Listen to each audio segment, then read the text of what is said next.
Welcome to English Insights. In this video, we'll learn 50 phrasal verbs with take through the story of Anna. Now, let's begin. Part 1. Burnout. Anna had always been a high achiever. Her schedule was full, her calendar color-coded, her goals perfectly mapped out. But lately, something had changed. Stress began to take over her days. Even the smallest task felt enormous, and her usual motivation had taken a hit. One morning, she sat at her desk staring at her computer screen. Emails were piling up, and her manager had just taken her down a peg in front of the team, blaming her for a missed deadline. It wasn't her fault, but she took the fall anyway, too drained to argue. At night, she couldn't sleep. Thoughts took her down like waves in a storm, and she often took it out on her younger brother when he asked innocent questions. After snapping at him one evening, guilt began to take hold. She tried to fake her way through, but her best friend Sarah took her aside and said, "You need to stop. You're burning out." Anna sighed. "I know, but I don't know how to slow down. It feels like everything's been taken away from me. Energy, joy, even clarity." Sarah didn't push. Instead, she offered to help Anna take stock of what mattered and figure out how to reset. Anna was reluctant. She had always taken pride in being dependable, being strong. To admit she was exhausted felt like weakness. But the next morning, she opened her phone and began to take down all the meetings, plans, and urgent tasks she had scheduled. She even wrote an email to her manager asking to take some time off. It wasn't easy. She worried people would think she was giving up. She worried her boss wouldn't take her seriously. But as she hit send on that email, something inside her shifted. A tiny voice said, "You're finally taking back control." The next day, she packed a small bag. She didn't know where she was going yet. All she knew was that it was time to take a step away, not to run, but to breathe. Part 2. Escape. Anna took the earliest train out of the city. She didn't have a detailed plan, just a destination pinned on her map and a promise to herself. This time, she would take care of her own well-being. The coastal town she arrived in was small, quiet, and far from the chaos she had grown used to. On her first morning there, she sat by the shore to take in the view. The sea was calm, the wind cool, and for once, her mind wasn't racing. She let herself simply take a breath, long, slow, deliberate. Later that day, she checked into a small guest house. The elderly woman who owned it, Mrs. Dalloway, took to Anna immediately. "You look like someone who needs rest," she smiled, handing Anna a warm blanket and tea. Anna laughed, maybe for the first time in weeks. Over the next few days, Anna developed a gentle routine. She would wake early, take a walk by the cliffs, and then sit on the porch to write in her journal. At first, it was messy, just scribbles and scattered thoughts. But soon, the words began to take shape.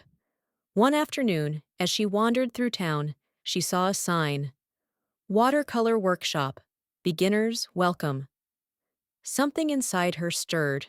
She decided to take it up, despite having never painted before. At the class, she was quiet at first, but the instructor kindly took her through the basics. Anna listened carefully, took notes, and tried not to be too self-critical.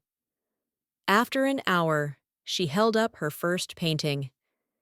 It was far from perfect, but there was something honest in it, something real. In the evenings, she would help Mrs. Dalloway in the garden. As they trimmed flowers and planted herbs, they talked about loss, joy, and everything in between. "You know, the old woman said one night.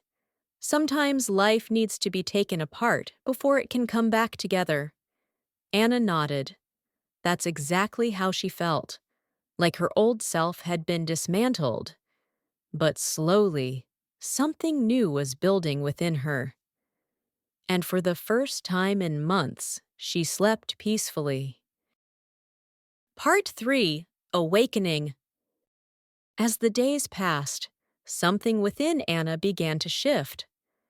The slow rhythm of the coastal town gave her space to think, and the silence allowed her to take stock of who she was, not as an employee, not as a daughter or friend, but simply as Anna.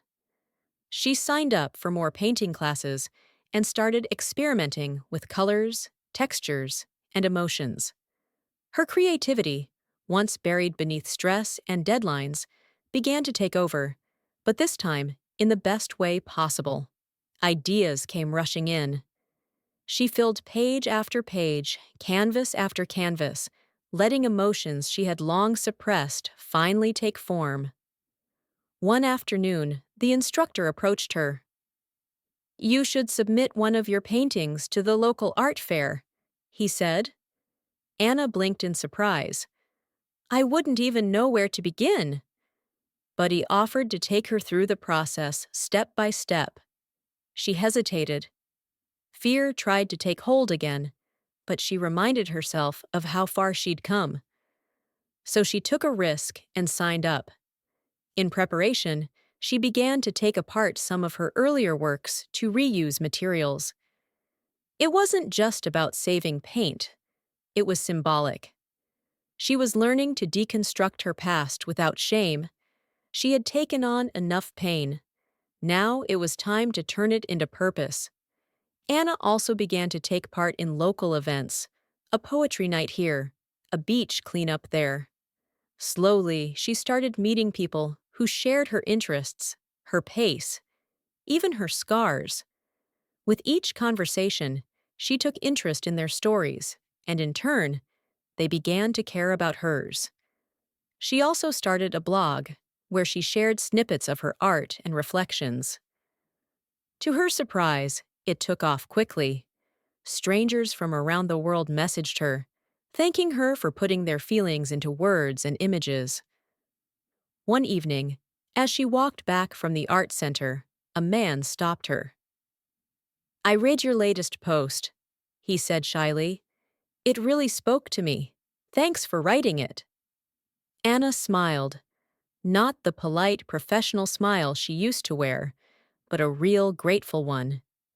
She had no idea where all this would lead, but for the first time, she wasn't afraid of the unknown. Part 4. New Direction. The morning of the art fair arrived. Anna stood in front of her painting, a vibrant swirl of color and light titled Return. She had poured her heart into it. Months ago, she would have never imagined taking pride in something so personal, let alone sharing it with strangers. People gathered, admired, asked questions. Some bought prints. A young girl even asked Anna to take her through the meaning of the painting. Anna smiled, surprised by her own confidence. "It's about breaking down and rebuilding," she said.